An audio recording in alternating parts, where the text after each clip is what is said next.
ความสร้างสรรค์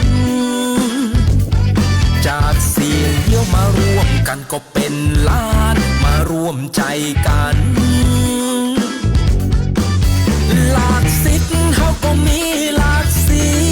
ยงกู้เสียงก็มีความสำคัญอาจจะกึดแตกต่างกันไปแต่เขาก็เป็นคนไทยเหมือนกันมารวมหัวใจ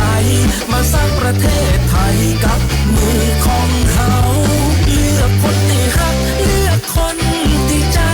ประชาธิปไตยอยู่ในมือของเขาจะอีกวันที่11 มกราคมต้องออกไปเลือกตั้งอบต.เข้ามาสภามีตึงนายกมาสมาชิกอบต.มีบัตร2 ใบที่หนูเขาต้องการและเลือกนายกที่เข้าตาใบ2 การเลือกสมาชิกเข้ามาสภาปัญหาบ้านเขาเลือกคนพัฒนาคนจะเลือกคนไทยบังคับมือของนักกล้า8 โมงเจ้าถึง5 โมงแรงดูเลือกตั้งพอได้ในแอปสมาร์ทโฟนไม่ลืมบัตรประชาชนจะไม่พอไปจะสิทธิ์ของเขามารวมหัวใจมาสร้างประเทศไทยกับมือของเฮาเลือกคนที่รักเลือกคนที่ใจประชาธิปไตยอยู่ในมือของเฮามารวมหัวใจมาสร้างประเทศไทยกับมือของเฮาเลือกคนที่รักเลือกคนที่ใจประชาธิปไตยอยู่ในมือของเฮา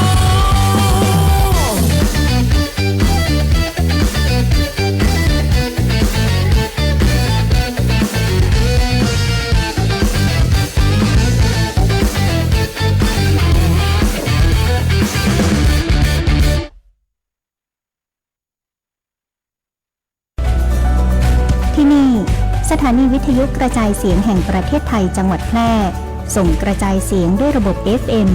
สเตอริโอมัลติเพล็กซ์ความถี่ 91 เมกะเฮิรตซ์จากนี้ไปติดตามรับฟังรายการบ่ายนี้ที่ 91 ทุกวันจันทร์ถึงวันศุกร์เวลา 13 นาฬิกาถึง 14 นาฬิกาช่วงเกาะติดเลือกตั้งไปกับกกต.แพร่โดยสำนักงานคณะกรรมการการเลือกตั้งประจำจังหวัดแพร่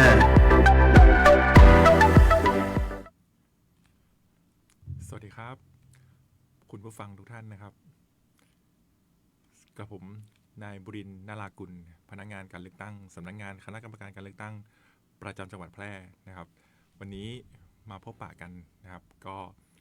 แน่นอนอยู่แล้วครับวันนี้เราจะมาพูดในเรื่องของการเลือกตั้งนะครับไม่ว่าจะเป็นการเลือกตั้งท้องถิ่นนะฮะในส่วนของอบต.นะฮะ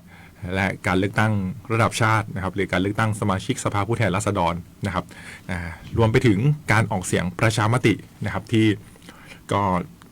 ยังเป็นที่สงสัยนะครับของประชาชนหลายๆคนนะครับว่าการออกเสียงประชามตินะครับคืออะไรนะฮะและมีวิธีการในการออกเสียงลงคะแนนยังไงนะครับวันนี้เราก็จะได้มาพูดคุยกันในประเด็นต่างๆเหล่านี้นะครับลำดับแรกเลยนะครับผมจะขอนะครับพูดถึงเรื่องของการเลือกตั้งท้องถิ่นก่อนนะครับเพราะว่าวันอาทิตย์ที่11 มกราคมนะครับหรือวันอาทิตย์ที่จะถึงนี้นะครับเราจะมีการเลือกตั้งสมาชิกสภาองค์การบริหารส่วนตำบลนะครับและนายกองค์การบริหารส่วนตำบลนะครับขององค์การบริหารส่วนตำบลในจังหวัดแพร่ของเรานะครับทั้งหมด45 แห่งด้วยกันนะครับก็จะมีกระจายไปอยู่ในทุกพื้นที่อำเภอนะครับของอำเภอเมืองแพร่นะครับอบต.ของเรานะฮะบางแห่งนะครับก็จะมีการเลือกตั้งเฉพาะสมาชิกนะครับอันนี้สามารถพูดได้เลยนะครับเพราะมีเพียง3 แห่งนะครับที่มีการเลือกตั้งเฉพาะสมาชิกสภาองค์การบริหารส่วนตำบลนะครับส่วนนายกเรามีการเลือกกันไปแล้วนะครับเมื่อไม่นานมานี้นะครับก็จะมีอบต.นาจักรนะครับอบต.แม่พุงนะครับแล้วก็อบต.ห้วยโรงนะครับทั้ง3 แห่งนี้เราจะมีการเลือกตั้งเฉพาะสมาชิกสภาอบต.นะครับส่วนอบต.อื่นๆนะครับอีก42 แห่งนะครับเราจะมีการเลือกตั้งพร้อมกันนะครับทั้งสมาชิกและนายกนะครับก็วันที่11วันอาทิตย์นะครับ8 นาฬิกาถึง17 นาฬิกานะครับเป็นนะครับช่วงเวลาที่เปิดให้ลงคะแนนใช้สิทธิ์เลือกตั้งกันได้นะครับก็อย่าลืมนะครับพ่อแม่พี่น้องที่เป็นผู้มีสิทธิ์เลือกตั้งที่อยู่ในเขตอบต.นะครับท่านก็สามารถตรวจสอบรายชื่อนะครับได้ที่บัญชีรายชื่อหน้าหน่วยเลือกตั้งนะครับที่ อยู่ใกล้ๆบ้านของท่านนะครับ หรือง่ายๆเลยนะครับคือตรวจสอบผ่านเว็บไซต์ของกรมการปกครองนะครับหรือจะเป็นแอป Smart Vote ของทางกกต.ก็ได้นะครับท่านเพียงพิมพ์เลข13 หลักบัตรประชาชนของท่านนะครับแล้วก็คลิกเดียวนะครับก็จะออกมาเลยนะครับว่าท่านเป็นผู้มีสิทธิเลือกตั้งหรือไม่นะครับและท่านจะต้องไปใช้สิทธิเลือกตั้งที่ไหนอย่างไรนะครับอันนี้คือความสะดวกของการใช้เทคโนโลยีนะครับในการเข้ามาช่วย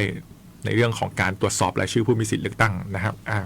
ทีนี้การใช้สิทธิ์ในวันที่11นะครับท่านก็สามารถไปใช้สิทธิ์ได้นะครับที่หน่วยเลือกตั้งใกล้บ้านของท่านนะครับสำหรับนะฮะอบต.ที่มีการเลือกทั้งสมาชิกและนายกนะครับถ้าท่านเป็นผู้มีสิทธิเลือกตั้งที่มีสิทธิเลือกตั้งทั้งสมาชิกและนายกนะครับท่านก็ได้รับบัตร2 ใบนะครับใบแรกนะฮะจะเป็นสีเขียวนะฮะสีเขียวเนี่ยเราจะใช้ในการเลือกสมาชิกนะครับอีกใบหนึ่งนะครับใบที่2คือบัตรสีชมพูนะครับบัตรสีชมพูนี้เราจะใช้เลือกนายกนะครับจำง่ายๆอย่างนี้ครับว่าสีเขียวใช้เลือกสมาชิกสีชมพูใช้เลือกนายกนะครับก็การลงคะแนนจะได้เป็นไปตามเจตนารมณ์ของท่านนะครับว่าท่านอยากเลือกสมาชิกคนไหนอยากเลือกนายกคนไหนนะครับก็เป็นไปตามเจตนารมณ์ของท่านได้เลยนะครับการนะครับแสดงตนใช้สิทธิ์นะครับท่านอย่าลืมนะฮะพกบัตรประจำตัวประชาชนนะครับหรือบัตรที่ทางราชการออกให้ที่มีรูปถ่ายนะฮะมีชื่อมีเลข13 หลักนะครับสามารถใช้แสดงตนเพื่อขอลงคะแนนใช้สิทธิ์เลือกตั้งอบต.ได้นะครับวันที่11 มกราคม 2569นะครับหรือวันอาทิตย์ที่จะถึงนี้แหละนะครับเวลา 8 นาฬิกาถึง 17 นาฬิกานะครับ8 โมงเช้าถึง 5 โมงเย็นนะครับก็อย่าลืมไปใช้สิทธิ์เลือกตั้งอบต.นะครับสำหรับอบต.ทั้ง 45 แห่งในจังหวัดแพร่นะครับอันนี้คือข่าวประชาสัมพันธ์ส่วนผู้สมัครในเขตของท่านมีใครบ้างนะครับท่านก็จะเห็นนะครับตาม2 ข้างทางนะครับในพื้นที่ของท่านนะครับท่านก็จะเห็นมีป้ายหาเสียงนะครับท่านก็จะเห็นจากหน้าหน่วยเลือกตั้งของท่านนะครับก็จะมีการเอารายชื่อนะครับเอาใบหน้าค่าตาของผู้สมัครเนี่ยไปติดไว้ที่บอร์ดเรียบร้อยแล้วนะครับท่านก็สามารถไปดูนะครับแล้วก็ไปพิจารณากันได้นะครับที่หน่วยเลือกตั้งใกล้บ้านของท่านได้เลยนะครับและตอนนี้นะครับในช่วงเวลานี้เนี่ยท่านขับขี่นะครับยวดยานพาหนะไปตามท้องถนนเนี่ยท่านก็จะเห็นป้ายหาเสียงเยอะมากนะครับเยอะจนบางทีเราก็ยังสับสนอยู่เลยนะครับว่าเป็นป้ายของการเลือกตั้งประเภทไหนนะครับเป็นป้ายของผู้สมัครพรรคอะไรหรือเป็นป้ายของอบต.หรือเป็นป้ายของสส.นะฮะอันนี้เนี่ยนะครับก็อยากจะทำความเข้าใจตรงนี้นะครับว่าเนื่องจากห่วงเวลานี้นะครับณ ปัจจุบันนี้นะครับจะมีการเลือกตั้งนะครับอยู่2 ประเภทนะครับทับซ้อนกันอยู่นะครับในห่วงเวลาเดียวกันอย่างที่เรียนไปแล้วนะครับการเลือกตั้งอบต.ก็เลือกกันวันที่11 มกราคมหรือวันที่จะถึงนี้นะครับและการเลือกตั้งสส.นะครับเราจะมีการเลือกตั้งในวันที่8 กุมภาพันธ์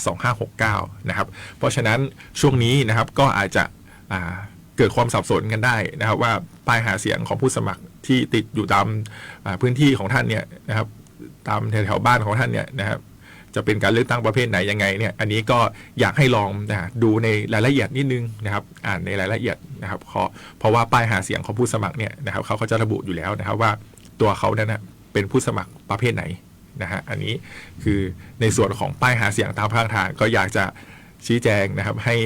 พี่น้องประชาชนนะครับได้สังเกตนะครับเป็นที่สังเกตนิดนึงนะครับจบไปสำหรับในส่วนของการเลือกตั้งท้องถิ่นหรืออบต.นะครับต่อมานะครับการเลือกตั้งในระดับชาตินะครับที่อยู่ในห่วงเวลาเดียวกันนี้นะครับคือการเลือกตั้งสมาชิกสภาผู้แทนราษฎรนะครับทั้งแบบแบ่งเขตเลือกตั้งและแบบบัญชีรายชื่อนะครับการเลือกตั้งนะครับสมาชิกสภาผู้แทนราษฎรหรือเราเรียกสั้นๆว่าการเลือกตั้งสสนะครับก็จะมีการเลือกตั้งอยู่2 ประเภทนะครับประเภทแรกคือแบบแบ่งเขตเลือกตั้งนะครับก็จะเป็นการเลือกผู้แทนนะครับในจังหวัดของเรานี่แหละนะครับถ้าให้อธิบายง่ายๆก็เลือกผู้แทนนะครับคนที่จะมาเป็นสสในจังหวัดแพร่ของเรานี่แหละนะครับซึ่งจังหวัดแพร่ของเรานะครับจะมีอยู่ทั้งหมด3 เขตเลือกตั้งด้วยกันนะครับมีเขต1เขต2เขต3นะครับผู้สมัครแต่ละเขตเนี่ยนะครับเขาก็จะ สมัครแยกกันไปเลยนะครับว่าเขต1ผู้สมัครคนนี้นะครับเขต2ผู้สมัครคนนี้เขต3ผู้สมัครคนนี้นะครับซึ่งรายชื่อผู้สมัครต่างๆนะครับว่าเป็นใครมาจากพรรคไหนบ้างแล้วมีหมายเลขอะไรกันบ้างนะครับอันนี้ท่านก็สามารถติดตามนะครับได้จากข่าวสารหรือถ้าท่านไม่รู้จะไปดูตรงไหนนะครับท่านเข้าไปที่ Facebook นะครับของสำนักงานกกต.จังหวัดแพร่นะครับในนั้นนะครับเราจะมีการอัปเดตข่าวสารนะครับที่เกี่ยวกับการเลือกตั้งสสนะครับรวมไปถึงข้อมูลนะครับที่ท่านควรจะต้องทราบนะครับในการเลือกตั้งสสครั้งนี้นะครับนั่นคือการเลือกตั้งแบบแบ่งเขตนะครับซึ่งจังหวัดแพร่ของเรานะครับเขต1ก็มีผู้สมัคร6 คนนะครับเขต2มีผู้สมัคร5 คนนะครับและเขตที่3มีผู้สมัคร6 คนนะครับอันนี้เป็นใครยังไงบ้างนะครับขอให้ท่านติดตามนะครับจากข่าวสารหรือเข้าไปดูที่เพจของสำนักงานกกต.จังหวัดแพร่ได้นะครับในส่วนของการเลือกตั้งสสแบบแบ่งเขตพูดไปแล้วนะครับทีนี้จะมีการเลือกตั้งสสอีกประเภทหนึ่งนะครับคือการเลือกตั้งสสแบบบัญชีรายชื่อนะครับถ้าให้พูดอธิบายง่ายๆนะครับคือการเลือกตั้งการเลือกพรรคการเมืองในดวงใจของเรานั่นเองนะครับท่านเคยได้ยินสโลแกนที่ว่าเลือกคนที่ใช่เลือกพรรคที่ชอบนี่เลยครับเลือกคนที่ใช่คือคนที่ใช่ในพื้นที่จังหวัดของเราคือการเลือกตั้งแบบแบ่งเขตเลือกพรรคที่ชอบคือการเลือกตั้งแบบบัญชีรายชื่อคือการเลือกพรรคการเมืองในดวงใจของเรานะฮะอันนี้ถ้าท่านเข้าคูหานะครับในวันที่8 กุมภานะครับอันนี้พูดเฉพาะการเลือกตั้งสสก่อนนะครับเดี๋ยวจะมีการออกเสียงประชามตินะครับเดี๋ยวผมจะพูดต่อไปนี้นะครับท่านเข้าคูหานะครับการแสดงตนขอใช้สิทธิ์เลือกตั้งสสครั้งแรกนะครับท่านจะได้รับบัตร2 ใบก่อนท่านจะได้รับบัตร2 ใบก่อนนะครับใบแรกคือบัตรเลือกตั้งที่จะเป็นสีเขียวนะครับสีเขียวนะครับสีเขียวจะใช้ในการลงคะแนนนะครับให้ผู้สมัครสสแบบแบ่งเขตเลือกตั้งนะครับนั่นก็หมายความว่าท่านได้บัตรสีเขียวมานะครับท่านจะต้องเลือกผู้สมัครที่อยู่ในจังหวัดแพร่ของเราในแต่ละเขตนะครับสมมุติเขต1นะครับมีผู้สมัคร6 คนท่านก็พิจารณาด้วยเลยเบอร์1 ถึง 6เนี่ยนะครับท่านจะเลือกใครนะฮะเขต2มี5 คนก็1 ถึง 5ท่านจะเลือกใครก็ว่ากันไปนะฮะอันนี้คือบัตรสีเขียวเลือกแบบแบ่งเขตเลือกตั้งใบที่2บัตรใบที่2เป็นบัตรสีชมพูนะครับบัตรใบนี้ใช้เลือกพรรคการเมืองในดวงใจของท่านนะครับเป็นบัตรเลือกตั้งสสแบบบัญชีรายชื่อภาษาอังกฤษเขาเรียกแบบ Party List นะครับนั่นแหละฮะบัตรสีชมพูนะครับใช้เลือกสสแบบบัญชีรายชื่อนะครับท่านชอบพรรคไหนนะท่านเห็นว่าพรรคไหนมีนโยบายที่ดีนะครับพรรคไหนมีรายนามผู้สมัครสสแบบบัญชีรายชื่อนะครับเป็นคนที่ท่านสนใจนะครับหรือนะครับพรรคไหนนะครับที่นำเสนอนะครับผู้ที่จะมาเป็นนายกรัฐมนตรีเนี่ยนะครับได้ตรงใจของท่านนะท่านก็เลือกพรรคนั้นอันนี้คือบัตรใบสีชมพูนะครับสรุปนะครับมี2 ใบในการเลือกตั้งสสครั้งนี้นะครับใบแรกสีเขียวเลือกตั้งสสแบบแบ่งเขตนะครับผู้สมัครสสในจังหวัดเรานี่แหละนะครับให้เลือกใบสีเขียวนะครับส่วนอีกใบหนึ่งสีชมพูนะครับให้ท่านเลือกพรรคในดวงใจของท่านนะครับเลือกพรรคที่ชอบนะครับสรุปแบบนี้นะครับอันนี้คือการเลือกตั้งแบบสสเลือกตั้งสสเลือกตั้งสมาชิกสภาผู้แทนราษฎรทั้ง2 ประเภทนะครับในส่วนต่อมานะครับวันที่8นะครับหากท่านเข้าหน่วยเลือกตั้งไปแล้วเนี่ยนะครับท่านใช้สิทธิ์ลงคะแนนสสเสร็จแล้วเนี่ยนะครับย่อนบัตรทั้ง2 ใบลงคูหาไปเรียบร้อยแล้วเนี่ยนะครับลำดับต่อมานะครับท่านนะครับจะต้องไปแสดงตนเพื่อขอรับบัตรมาอีก1 ใบนะฮะอันนี้ช้าๆนิดนึงนะฮะลงคะแนนเลือกตั้งสสนะครับทั้ง2 ใบใส่หีบไปเรียบร้อยแล้วนะครับเสร็จเรียบร้อยแล้ว อย่าเพิ่งเดินออกหน่วยนะครับนะฮะอย่าเพิ่งเดินออกหน่วยอย่าเพิ่งเดินออกจากที่เลือกตั้งนะฮะท่านจะต้องไปแสดงตนนะครับเพื่อที่จะขอรับบัตรออกเสียงประชามติอีก1 ใบนะครับบัตรใบนี้จะเป็นสีเหลืองนะฮะจะเป็นสีเหลืองสีทองนะครับจะมีสีที่แตกต่างจากสสชัดเจนเลยนะครับท่านไปแสดงตนรับบัตรออกเสียงประชามติสีเหลืองทองเนี่ยอีก1 ใบเพื่อที่จะไปออกเสียงประชามตินะครับท่านก็จะมีคำถามว่าประชามติคืออะไรนะฮะประชามตินะครับคือการนะครับใช้สิทธิ์ออกเสียงของตัวเราเองนี่แหละนะครับเพื่อที่จะนะครับเพื่อที่จะแสดงเจตนารมณ์นะครับว่าท่านเห็นชอบว่าสมควรมีรัฐธรรมนูญฉบับใหม่หรือไม่นะครับคำถามสั้นๆง่ายๆคำถามเดียวนี้เลยฮะนะครับเอาใหม่นะครับท่านรับบัตรออกเสียงประชามติสีเหลืองมาแล้วนะครับท่านเข้าคูหานะครับแล้วก็กางบัตรออกเสียงประชามติออกมานะครับจะมีประเด็นคำถามอยู่แค่คำถามเดียวครับอันนี้จะไม่เลือกคนเลยนะครับจะไม่เลือกคนจะไม่เลือกพรรคเลยนะฮะแต่ท่านจะต้องตอบคำถามในประเด็นเดียวนะครับว่าท่านเห็นชอบว่าสมควรมีรัฐธรรมนูญฉบับใหม่หรือไม่นะครับมี3ตัวเลือกให้ท่านเลือกนะครับ1เห็นชอบ2ไม่เห็นชอบหรือ3ไม่แสดงความคิดเห็นนะครับจะมี3ช่องให้ท่านกากบาทนะครับจะมี3ช่องให้ท่านกากบาทเอาใหม่นะครับประเด็นคำถามนะครับในบัตรออกเสียงประชามตินะครับท่านเห็นชอบว่าสมควรมีรัฐธรรมนูญฉบับใหม่หรือไม่นะครับมี3ตัวเลือกให้ท่านกานะครับ1เห็นชอบ2ไม่เห็นชอบ3ไม่แสดงความคิดเห็นนะครับอันนี้คือการออกเสียงประชามตินะครับส่วนรายละเอียดที่มาที่ไปนะครับว่าไอ้คำว่าเห็นชอบให้มีรัฐธรรมนูญฉบับใหม่หรือไม่อย่างไรหรือมีแล้วจะมีฉบับใหม่แล้วจะเป็นยังไงหรือถ้าไม่มีจะเป็นยังไงมีข้อดีข้อเสียข้อด้อยยังไงบ้างนะครับตรงนี้เนี่ยนะครับเรานะครับท่านจะไปหาข้อมูลในเว็บไซต์ในเพจ Facebook อะไรต่างๆนะครับก็ได้นะครับแต่สำหรับท่านที่ไม่สะดวกนะครับที่จะเข้าไปหาข้อมูลในสื่อโซเชียลออนไลน์นะครับเราเรามีหนังสือนะครับแจกให้ทุกหลังคาเรือนนะครับอันนี้อยู่ในระหว่างที่ไปรษณีย์ของเราเนี่ยกำลังแจกจ่ายให้ท่านอยู่นะครับหลายๆท่านนะครับในหลายๆพื้นที่หลายๆตำบลนะครับได้รับแล้วนะครับจะเป็นเล่มนะครับสีออกฟ้าๆนะครับสีฟ้าสีน้ำเงินนะครับ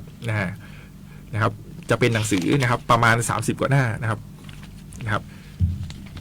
เป็นข้อมูลเกี่ยวกับการออกเสียงประชามตินะครับเพื่อประกอบการตัดสินใจของท่านในการไปออกเสียงประชามติในบัตรสีเหลืองนะครับ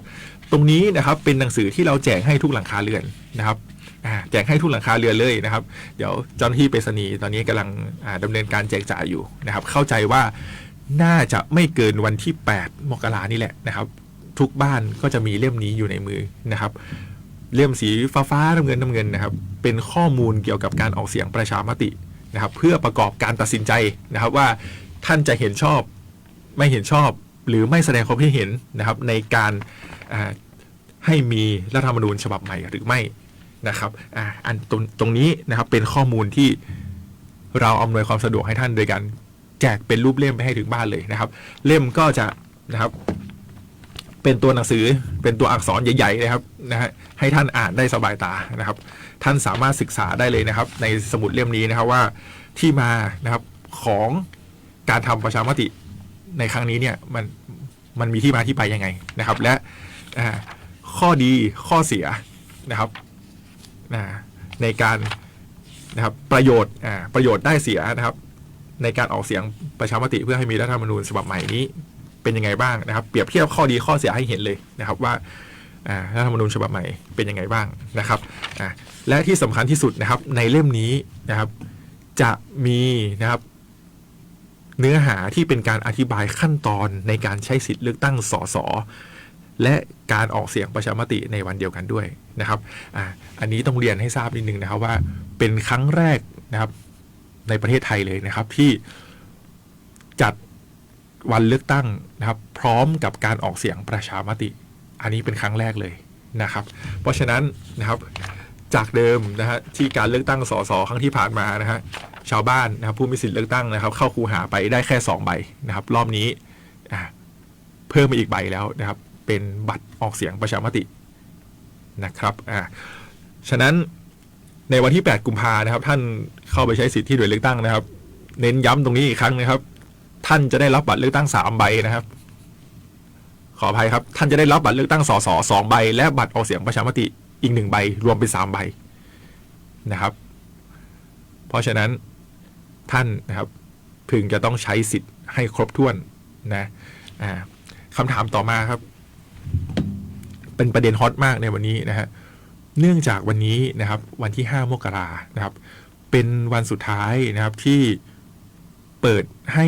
ลงทะเบียนใช้สิทธิ์เลือกตั้งล่วงหน้านอกเขตและใช้สิทธิ์ออกเสียงประชามตินอกเขตนะครับตรงนี้คืออะไรนะครับขอใช้เวลาอธิบายให้ทุกท่านทราบนิดนึงนะครับเนื่องจากว่านะครับการเลือกตั้งสสนะครับเดี๋ยวผมจะขอแยกเป็น2ประเด็นนะครับประเด็นแรกเราจะพูดถึงการเลือกตั้งสสก่อนนะการเลือกตั้งสสหรือสมาชิกสภาผู้แทนราษฎรนะครับตรงนี้เนี่ยนะครับมีวันเลือกตั้งจริงคือวันที่8กุมภา2569วันอาทิตย์ที่8กุมภา2569นะครับและวันเลือกตั้งล่วงหน้านอกเขตและในเขตในวันที่1กุมภา2569เป็นวันอาทิตย์เหมือนกันนะครับวันเลือกตั้งล่วงหน้านะครับทำไมต้องมีวันเลือกตั้งล่วงหน้านะฮะก็เนื่องจากว่านะครับกฎหมายพระราชบัญญัติประกอบรัฐธรรมนูญนะครับว่าด้วยการเลือกตั้งสสนะครับมีบทบัญญัติที่ให้นะครับให้มีการจัดการเลือกตั้งสสเนี่ยล่วงหน้าได้นะครับจึงเป็นที่มาว่าทำไมเราจึงต้องมีการจัดการเลือกตั้งล่วงหน้าในวันที่1กุมภาพันธ์2569นะครับและมีการเปิดให้ลงทะเบียนนะครับนี่คือที่มาที่ไปครับเพราะฉะนั้นนะครับผู้มีสิทธิ์เลือกตั้งที่ไม่สะดวกในการไปใช้สิทธิ์เลือกตั้งที่หน่วยเลือกตั้งปกติที่บ้านของท่านตามทะเบียนบ้านในวันที่8กุมภาหรือผู้ที่ต้องเดินทางนะครับไปต่างจังหวัดต่างประเทศนอกราชอาณาจักรหรือพำนักอยู่นอกราชอาณาจักรนะครับท่านสามารถขอใช้สิทธิ์เลือกตั้งล่วงหน้านอกเขตเลือกตั้งได้ครับนะครับโดยท่านจะต้องลงทะเบียนและหากท่านลงทะเบียนสำเร็จแล้วเนี่ยนะครับท่านจะต้องไปใช้สิทธิ์เลือกตั้งล่วงหน้าในวันที่1กุมภาพันธ์นะครับนอกเขตเลือกตั้งตามสถานที่ที่ท่านลงทะเบียนไว้นะครับและที่สำคัญคือวันนี้นะครับวันที่5มกราคม2569นะครับเป็นวันสุดท้ายนะครับที่เปิดให้ลงทะเบียนเลือกตั้งล่วงหน้านอกเขตได้นะครับเพราะฉะนั้นท่านนะครับที่รู้ตัวอยู่แล้วนะครับว่าวันที่8กุมภาเนี่ยท่านไม่สะดวกหรือท่านมีทะเบียนบ้านอยู่ต่างจังหวัดแล้วท่านมาอยู่ในจังหวัดแพร่นะครับท่านลงเลือกตั้งล่วงหน้าได้ครับนะครับโดยวันนี้เป็นวันลงทะเบียนวันสุดท้ายนะครับก่อนเที่ยงคืนนะฮะก่อนเที่ยงคืนแต่ขอให้ข้อสังเกตนิดนึงนะครับว่าเนื่องจากการลงทะเบียนวันสุดท้ายเนี่ยจะมีผู้มีสิทธิ์เลือกตั้งเนี่ยนะครับเข้ามาเป็นจำนวนมากในระบบนะครับดังนั้นเนี่ยก็อยากให้ท่านนะครับทำแต่เนิ่นๆนะครับช่วงนี้ท่านก็ลองเข้าโดยช่องทางในการลงทะเบียนนะครับท่านสามารถลงทะเบียนผ่านทางสำนักทะเบียนนะครับสำนักทะเบียนอำเภอสำนักทะเบียนท้องถิ่นนะครับท่านจะ walk in เข้าไปท่านจะเดินเข้าไปขอแบบฟอร์มเข้ามากรอกลงทะเบียนก็ได้วันนี้นะครับท่านอยู่นะครับหรือเอาง่ายๆครับง่ายที่สุดฮะ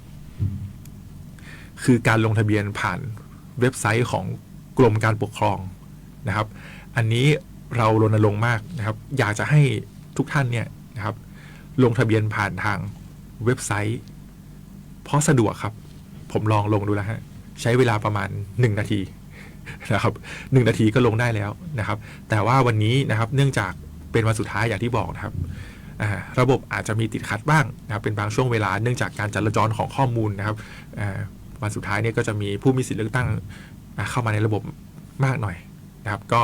อยากให้ทุกท่านใจเย็นนะครับใช้เวลานะครับสิ่งที่ท่านจะต้องกรอกเข้าไปนะครับในการลงทะเบียนเลือกตั้งล่วงหน้านอกเขตนะฮะถ้าเป็นในเว็บไซต์นะครับสิ่งที่ท่านจะต้องเตรียมนะครับข้อมูลที่ท่านจะต้องเตรียมนะฮะคือท่านจะต้องมีบัตรประชาชนนะครับบัตรประชาชนของท่านเนี่ยก็จะมีเลข13 หลักใช่ไหมฮะมีชื่อสกุลของท่านนะครับรวมไปถึงด้านหลังถ้าท่านพลิกไปด้านหลังนะครับจะมีเลขรหัสของบัตรประชาชนแต่ละใบจะไม่เหมือนกันนะครับท่านจะต้องใช้ข้อมูลต่างๆเหล่านี้นะครับเลข13 หลักชื่อสกุลนะครับรหัสของบัตรด้านหลังนะฮะรวมไปถึงนะครับรหัสประจำบ้านในสำเนาทะเบียนบ้านของท่านนะฮะสำเนาทะเบียนบ้านของท่านเนี่ยจะมีรหัสประจำบ้านอยู่นะครับถ้าสังเกตก็จะอยู่ประมาณมุมซ้ายบนนะครับท่านจะต้องใช้รหัสตัวนั้นเนี่ยในการลงทะเบียนในเว็บไซต์ของกรมการปกครองด้วยนะครับเน้นย้ำนะครับวันนี้วันสุดท้ายในการลงทะเบียนเลือกตั้งล่วงหน้านอกเขตนะครับและวิธีการลงทะเบียนนะครับตอนนี้ที่ผมแนะนำเลยนะฮะ1 เว็บไซต์2นะครับไปที่สำนักทะเบียนอำเภอสำนักทะเบียนท้องถิ่นนะครับซึ่งบางท่านก็อาจจะเดินทางไม่สะดวกนะครับจริงๆมีวิธีการลงทะเบียนทางไปรษณีย์ด้วยนะครับแต่ว่าเนื่องจากวันนี้เป็นวันสุดท้ายแล้วนะครับก็การเดินทางของไปรษณีย์นะครับบางทีนะครับเขาจะถือตราประทับ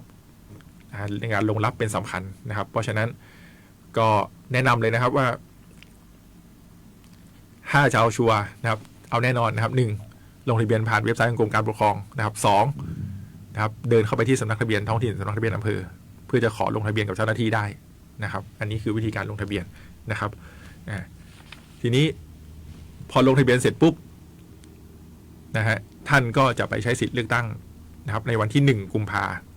นะครับเน้นย้ำนะครับอันนี้เฉพาะเลือกตั้งสสนะครับในวันที่1 กุมภาณหน่วยเลือกตั้งณที่เลือกตั้งนะครับที่ท่านลงทะเบียนไว้นะครับของจังหวัดแพร่เรานะครับจะมีอยู่3ที่ด้วยกันนะครับที่แรกจะเป็นโดมอเนกประสงค์นะครับโดมสนามฟุตซอลสนามบาสเกตบอลนะครับสนามกีฬาอบจ.จังหวัดแพร่นะครับจะเป็นโดมนะครับอยู่ข้างๆกับยิมเนเซียมแบดมินตันนะครับตรงนั้นจะเป็นสถานที่ลงคะแนนเลือกตั้งล่วงหน้านอกเขตนะครับอันนี้คือเขตที่1เขตที่2นะครับเราจัดไว้ที่หอประชุมโรงเรียนร้องกวางอนุสรณ์อำเภอร้องกวางจังหวัดแพร่นะครับท่านที่อยู่ทางฝั่งนู้นนะครับสะดวกไปทางฝั่งนู้นท่านก็ลงทะเบียนที่นู่นได้นะครับและเขตที่3นะครับเราจัดไว้ที่โดมอเนกประสงค์โรงเรียนรองวิทยานะครับโรงเรียนรองวิทยาอำเภอรองจังหวัดแพร่นะครับอันนี้ก็คือที่เลือกตั้งล่วงหน้านอกเขตทั้ง3แห่งของจังหวัดแพร่เรานะครับวันนี้วันสุดท้ายนะครับท่านนะครับถ้าท่านประสงค์ก็สามารถลงทะเบียนได้ในวันนี้นะครับอันนั้นคือส่วนของการเลือกตั้งสสอีกส่วนหนึ่งนะครับการลงทะเบียนขอใช้สิทธิ์ออกเสียงประชามตินอกเขตนะฮะท่านสังเกตไหมครับผมจะไม่ใช้คำว่าออกเสียงล่วงหน้านอกเขตเพราะอะไรครับเพราะการออกเสียงประชามตินะครับกฎหมายนะครับไม่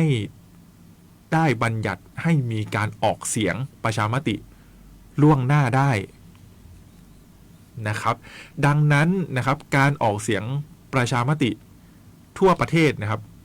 ก็จะมีการออกเสียงได้แค่วันเดียวนะครับวันเดียวพร้อมกันทั่วประเทศคือวันที่8 กุมภาพันธ์ 2569วันเดียวกับวันเลือกตั้งสสนะครับการออกเสียงประชามติเน้นย้ำนะครับการออกเสียงประชามติไม่มีการออกเสียงล่วงหน้านะครับแต่นะครับเราก็อำนวยความสะดวก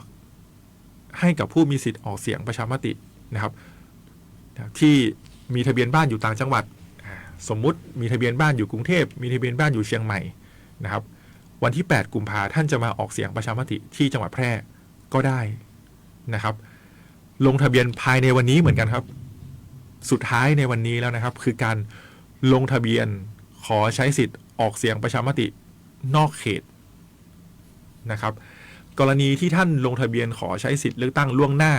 สสนะครับกรณีท่านลงทะเบียนใช้สิทธิ์เลือกตั้งสสล่วงหน้านอกเขตไปแล้วนะครับถ้าท่านประสงค์จะออกเสียงประชามตินอกเขตด้วยเนี่ยท่านก็ต้องมาลงอีกรอบหนึ่งนะครับท่านต้องลงอีกรอบหนึ่งในเว็บไซต์เดียวกันเลยครับในเว็บไซต์ของกรมการปกครองเว็บไซต์เดียวกันเลยฮะถ้าท่านนึกไม่ออกว่าเว็บไหนนะครับตรงนี้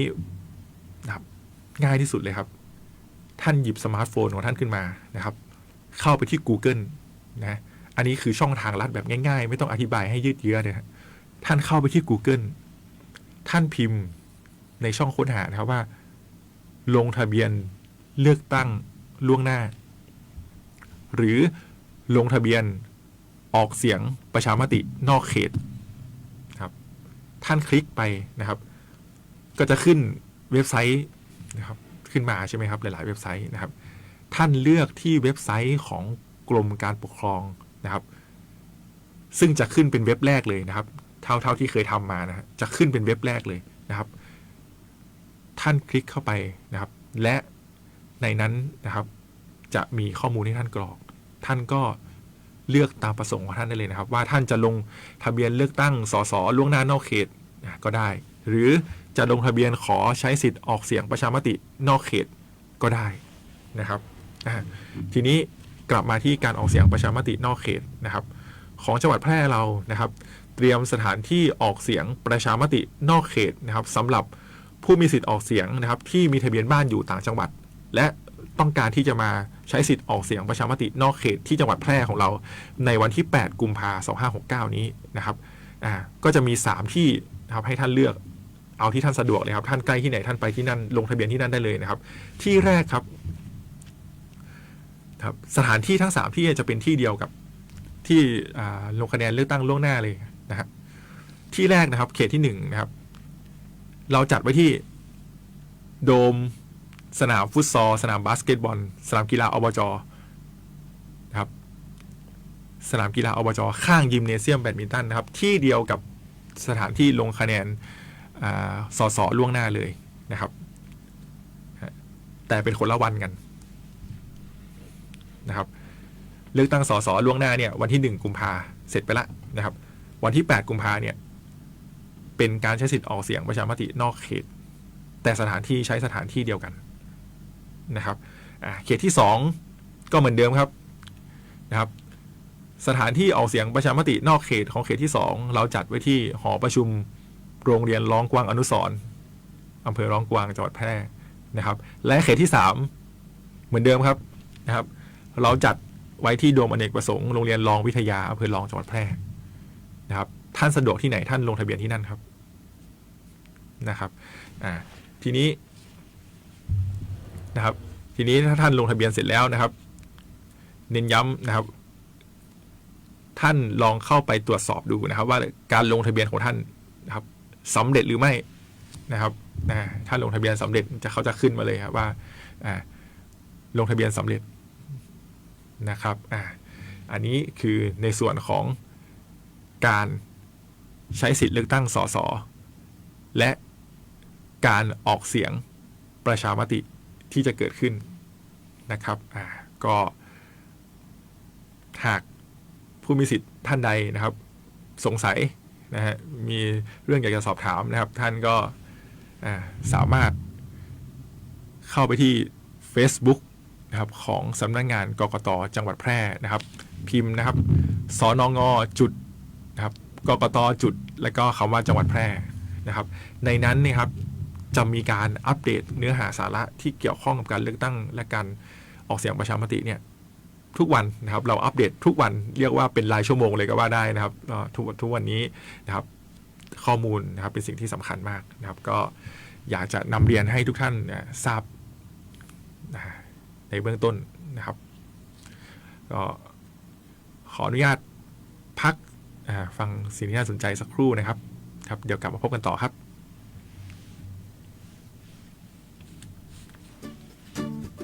องค์การบริหารส่วนจังหวัดแพร่ขอเชิญเที่ยวชมสวนสมุนไพรโครงการ1 อปท. 1 สวนสมุนไพรเฉลิมพระเกียรติพระบาทสมเด็จพระเจ้าอยู่หัวเนื่องในโอกาสมหามงคลเฉลิมพระชนมพรรษา6 รอบ 28 กรกฎาคม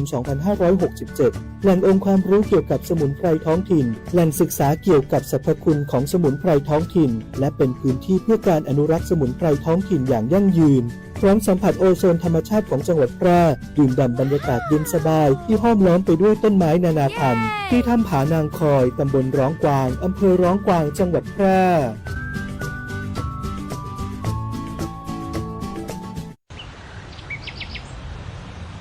หูไว้ก่อนติจะจ้าเกินไปโรคใบจุดกลุ่มเกิดจากเชื้อราคอเลโตติกลัมจะระบาดในช่วงตีใบย้างแก่ในฤดูฝนอาการก็คือใบจะเป็นแผลกลมแห้งสีดถ้าปล่อยละไว้เหมือนจะย่าฮือใบร่วงนักผลผลิตลดลงถ้าปะโรคนี้เพื่อขจัดฉีดพ่นสารเคมีป้องกันเช่นไซโปโคนาโซนหรือไดฟีโนโคนาโซนทุก 15-30 วันตัดแต่งกิ่งกำจัดวัชพืชให้โลงและบำรุงดินให้ต้นยางแข็งแรงหากสงสัยว่าเป็นโรคให้โทรสอบถามสำนักงานการยางแห่งประเทศไทยจังหวัดแพร่054-069-605 หรือ 081-931-2892 พร้อมที่จะช่วยเหลือพี่น้องเกษตรกรทุกเวลา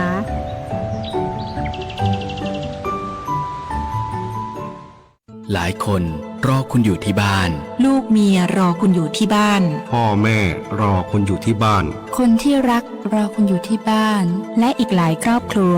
กำลังรอคนที่รักจะกลับบ้านใช้รถใช้ถนนด้วยความไม่ประมาทเพื่อทุกคนจะได้กลับไปหาคนที่รักอย่างปลอดภัยขับรถมีน้ำใจรักษาวินัยจราจรด้วยความปรารถนาดีจากสถานีวิทยุกระจายเสียงแห่งประเทศไทยจังหวัดแพร่กรมประชาสัมพันธ์FM 91 เมกะเฮิรตซ์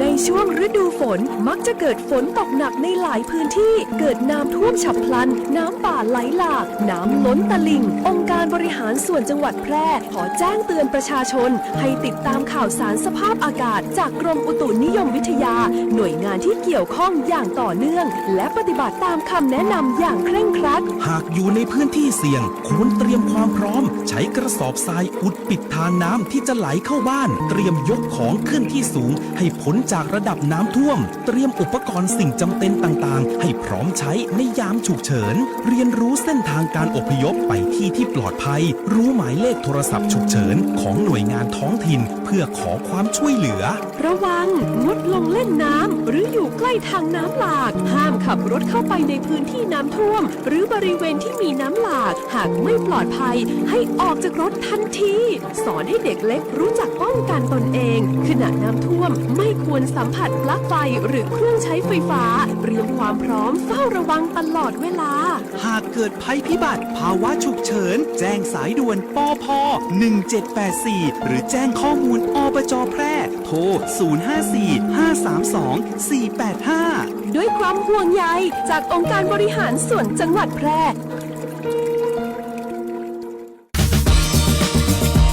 คุณกำลังฟังสวท.แพร่ FM 91 เมกะเฮิรตซ์ให้ความรู้คู่ความสุข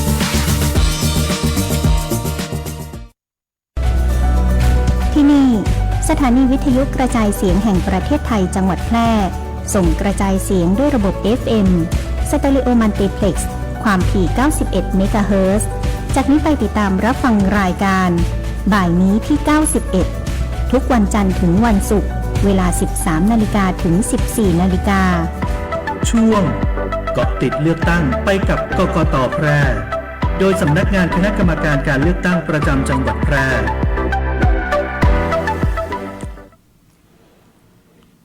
ครับผมกลับมาพบกันอีกแล้วนะครับกับสำนักงานกกต.จังหวัดแพร่นะฮะเมื่อสักครู่นะครับเบรกแรกที่ผ่านไปนะครับเราพูดถึงเรื่องของการเลือกตั้งท้องถิ่นและการเลือกตั้งระดับชาตินะครับรวมถึงการออกเสียงประชามตินะครับซึ่งในห่วงเวลานี้นะครับก็จะมีนะครับการเลือกตั้งหลายๆอย่างนะครับ ทับซ้อนกันอยู่นะครับดังนั้นนะครับเพื่อให้เกิดความเข้าใจนะครับที่ชัดเจนมากยิ่งขึ้นแก่พี่น้องประชาชนนะครับสำนักงานกกต.จังหวัดแพร่ของเรานะครับก็มีความประสงค์ที่อยากจะมาอธิบายให้พี่น้องรับทราบเข้าใจกันอย่างทั่วถึงนะครับผมจะขออนุญาตนะครับสรุปนะครับเนื้อหาสาระจากเบรกแรกที่เราได้คุยกันนะครับเผื่อผู้ฟังบางท่านนะครับเข้ามาไม่ทันนะครับก็จะได้รับทราบพร้อมกันนะครับเมื่อเบรกแรกนะครับผมพูดถึงเรื่องของการเลือกตั้งท้องถิ่นนะที่จะมีการเลือกตั้งในวันที่11 มกราคม 2569นะครับหรือวันอาทิตย์ที่กำลังจะถึงนี้นะครับคือการเลือกตั้งสมาชิกสภาองค์การบริหารส่วนตำบลและนายกองค์การบริหารส่วนตำบลในพื้นที่จังหวัดแพร่ของเรานะครับจำนวน45แห่งด้วยกันนะครับเราจะมีการเลือกตั้งพร้อมกันนะครับในวันที่11 มกราคม 2569หรือวันอาทิตย์ที่จะถึงนี้นะครับโดยนะครับเป็นการเลือกตั้งนะครับที่พี่น้องที่มีสิทธิ์เลือกตั้งในเขตอบต.นะครับในเขตอบต.นะครับเท่านั้นนะครับที่จะมีสิทธิ์เลือกตั้งในครั้งนี้นะครับทั้งนี้ไม่รวมถึงเทศบาลนะครับอันนั้นเราเลือกกันไปแล้วนะครับในส่วนของเทศบาลแต่รอบนี้เนี่ยนะครับเป็นส่วนของอบต.นะครับบัตรเลือกตั้งนะครับบัตรเลือกตั้งอบต.นะครับจะมีอยู่2ใบนะครับจะมีอยู่2ใบสีเขียวใบแรกนะครับใช้เลือกสมาชิกอบต.นะครับ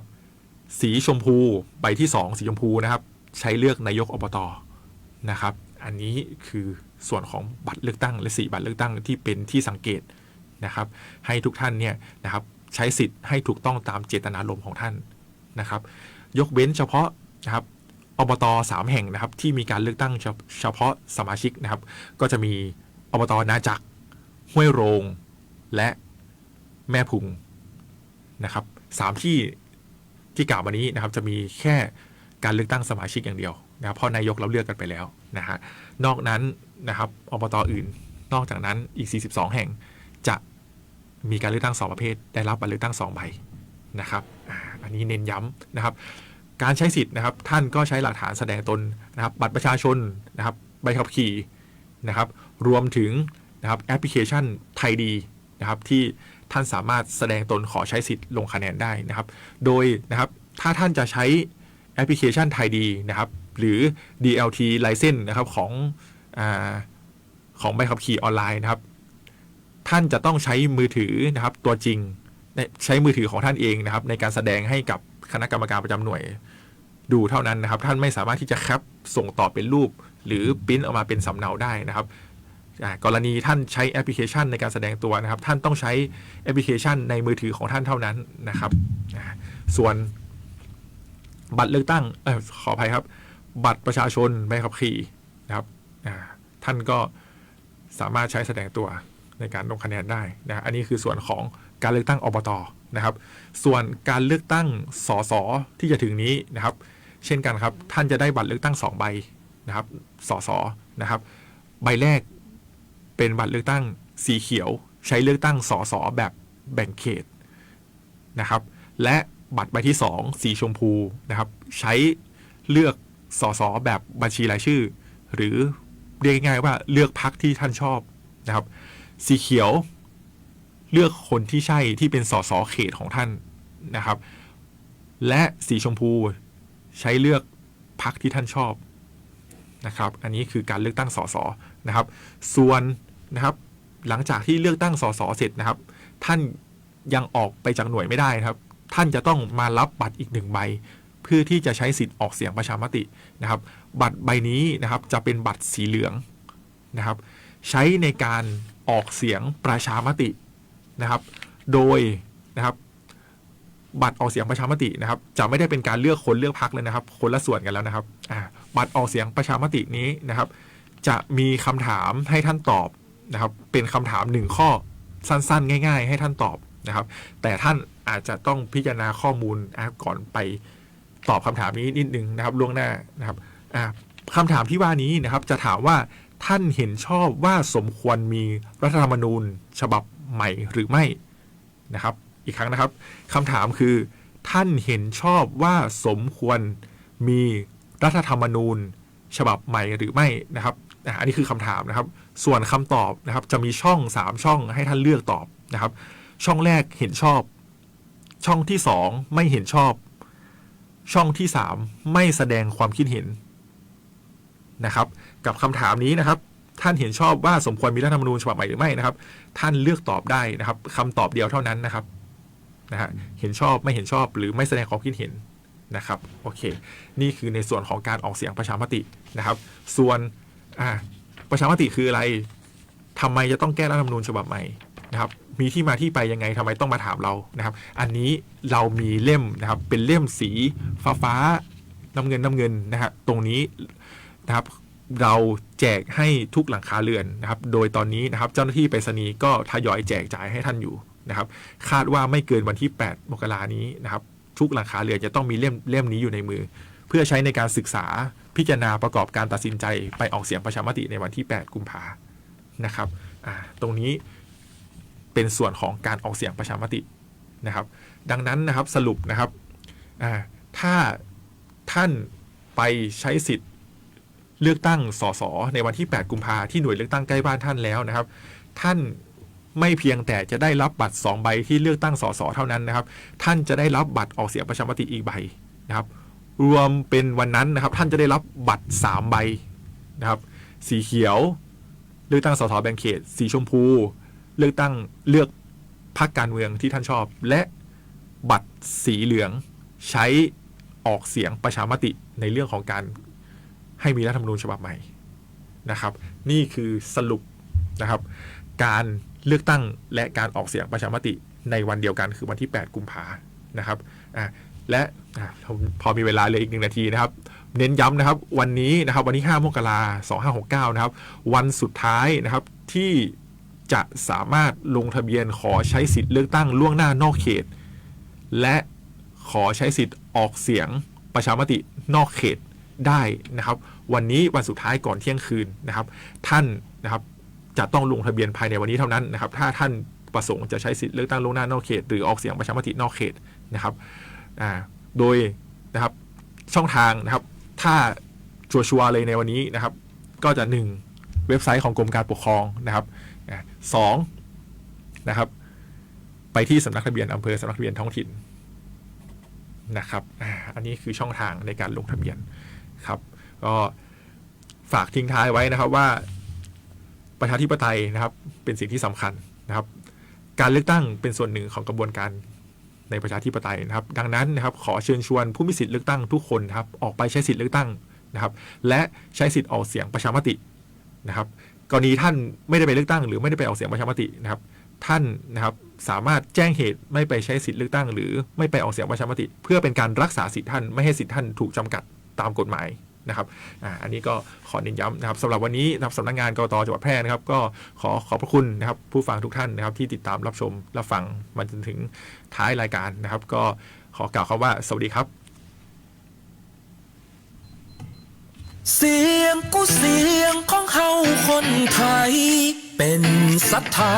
หนึ่งเดียวของใจ